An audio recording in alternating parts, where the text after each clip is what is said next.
So, hi Hey, Timothy. Mutu.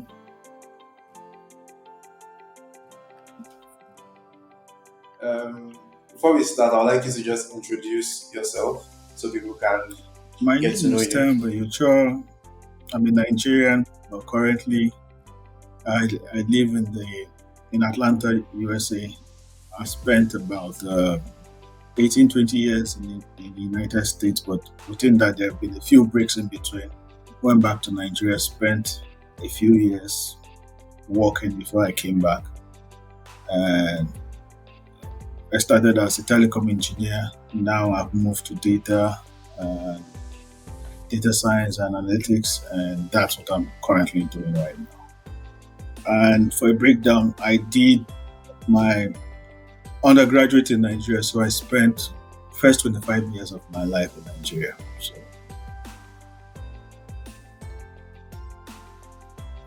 Awesome. Thank you for that preamble.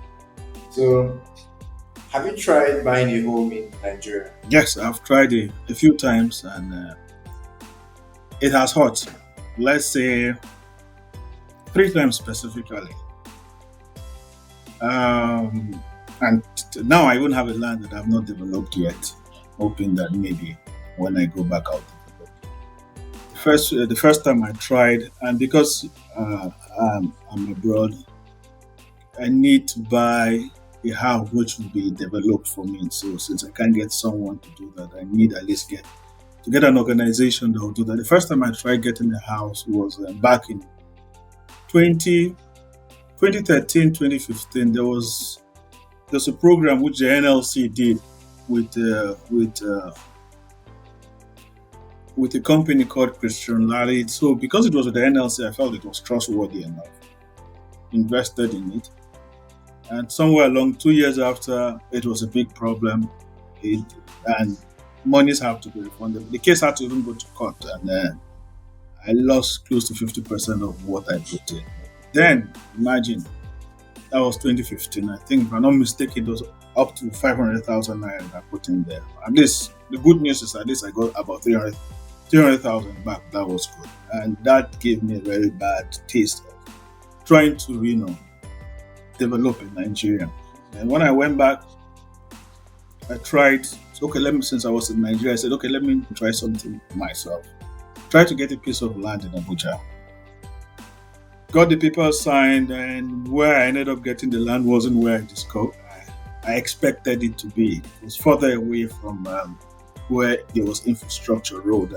Till now, that plot of land is still there because infrastructure hasn't really come as close as I wanted to develop. Then, in recent times, I tried two more times, 2017, 2018, one of the big estate developers. And one of my problems was their terms of conditions were not nice. They said you have to pay, if you're paying the whole payment, you have to pay 100%, but you won't get your house till 18 months after full payment. And I felt that wasn't fair. I'm bearing all the risk. I pay you, I think, how much was it supposed to cost me? I think about 12 or 13 million. I paid that amount, and I have to wait 18 million before I get a piece of land. I felt that wasn't a fair deal. A few of my friends did it this outerly. A friend of mine did too. One was completed, the other one had he had difficulties because that was after that COVID came and things like that, and that is still in litigation.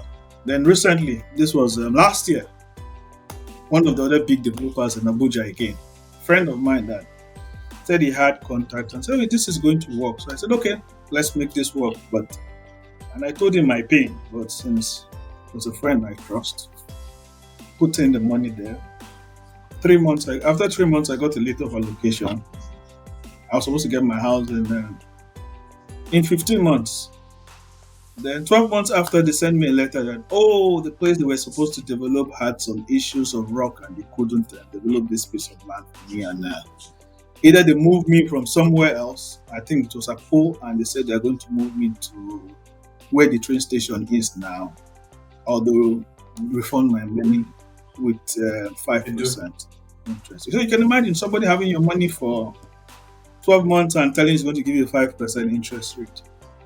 With that case, it's still ongoing right now.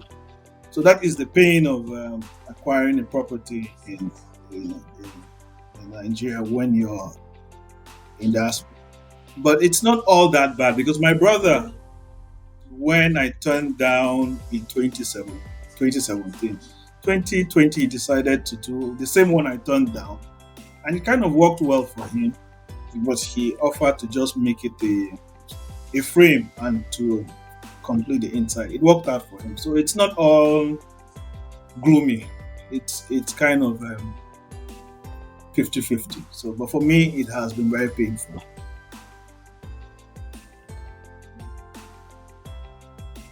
Yeah, it's very topsy-turvy, it sounds like. So why have you tried so many times Like to I get said, a I house grew in up in Nigeria? Nigeria. Nigeria is home to me. And having a home in Nigeria, one for my kids to visit, two for retirement, and it can also be for vacationing because, like I said, spent half of my years in Nigeria, so Nigeria is home.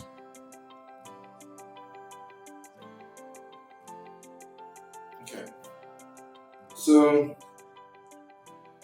what will be your main concerns if you're trying to buy a home in Nigeria right With now? my experience right now, my biggest concern about getting a home in Nigeria is the developer and the land because all through the process which I've tried getting a place in Nigeria, it hasn't been finance has been challenged, but it has maybe that will just be about 20%.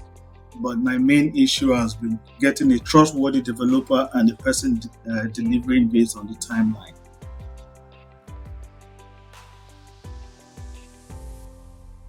Okay. Are there any other issues apart from this? What if you like try and buy a fully built That is house that possible, you can but already the sell? problem with most of the fully built houses is the cost. Yes, being abroad, maybe I might be able to pay for a fully built house between instead of the 30-year mortgage, 5 to 10 years. But except if that is financed through a bank, no developer will be willing to, sell you a house and pay you a mortgage. So, but the problem is most banks are not willing to give you a mortgage. So most of the times it's better to get a property that is built and you finish it up yourself, or you get a smaller place. Yeah. So if you have to buy a house now, how would you go about it? Will you go through a mortgage, a developer payments plan, which is like, the developer would say this is the plan they plan to build for this house, and then in the next 18 months you would have your house, or you would just buy it outright. I think I'll go through a developer plan because, as was stated, the cost. Because I think with the exchange rate, I have an advantage on that. But still, I can't pay it outrightly. But I'm sure I might be able to pay it down in 5 years or so. So I'll surely go through a developer. But if a bank is offering me, Yeah. if bank offers me a mortgage, I think the bank will give me a better deal than the developer for sure.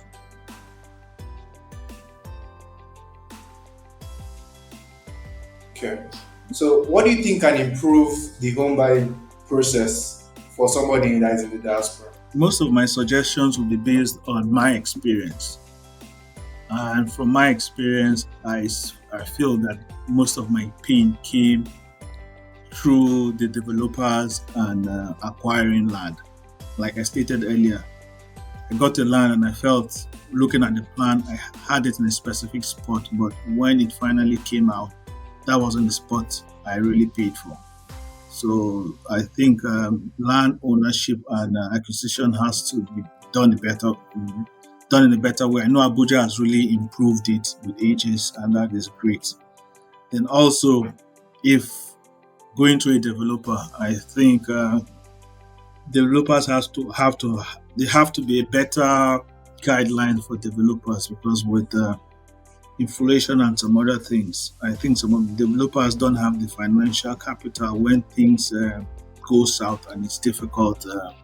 It's difficult for them to survive when financial hardship comes on the project and people's funds end up uh, being misappropriated. So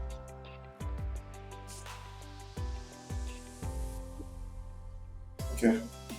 Awesome. So, is there any, do you think that the digital landscape or like technology can help this process in any way? Sure, I think it can help the process of people in diaspora acquiring a home tremendously because I think one of the one of the things I feel that it will make the process more transparent in the sense that you know who you're dealing with, you can see the progress, and I think if there's a third party in between or a third party or system in between that does the checks on both sides, because currently right now if you're in the diaspora trying to get a place in Nigeria, the developer or the bank has all the you can't really negotiate.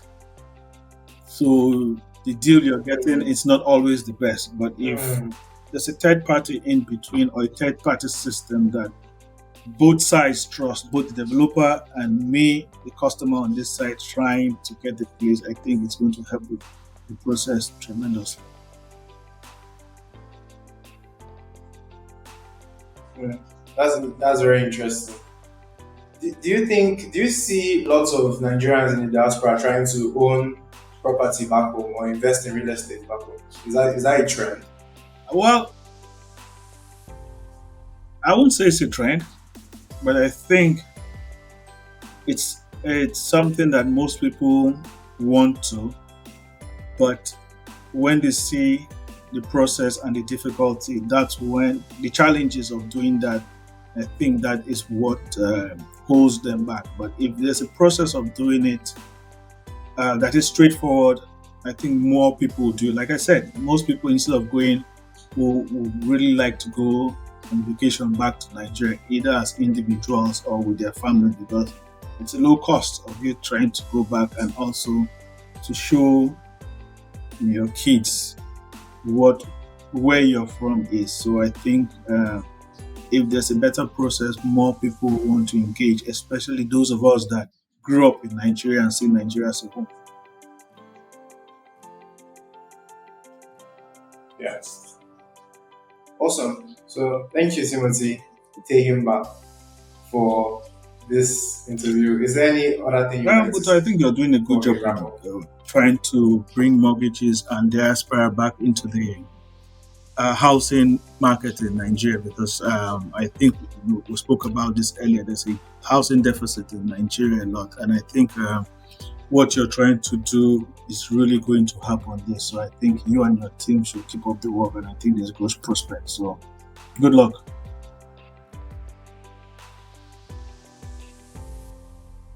Thank you.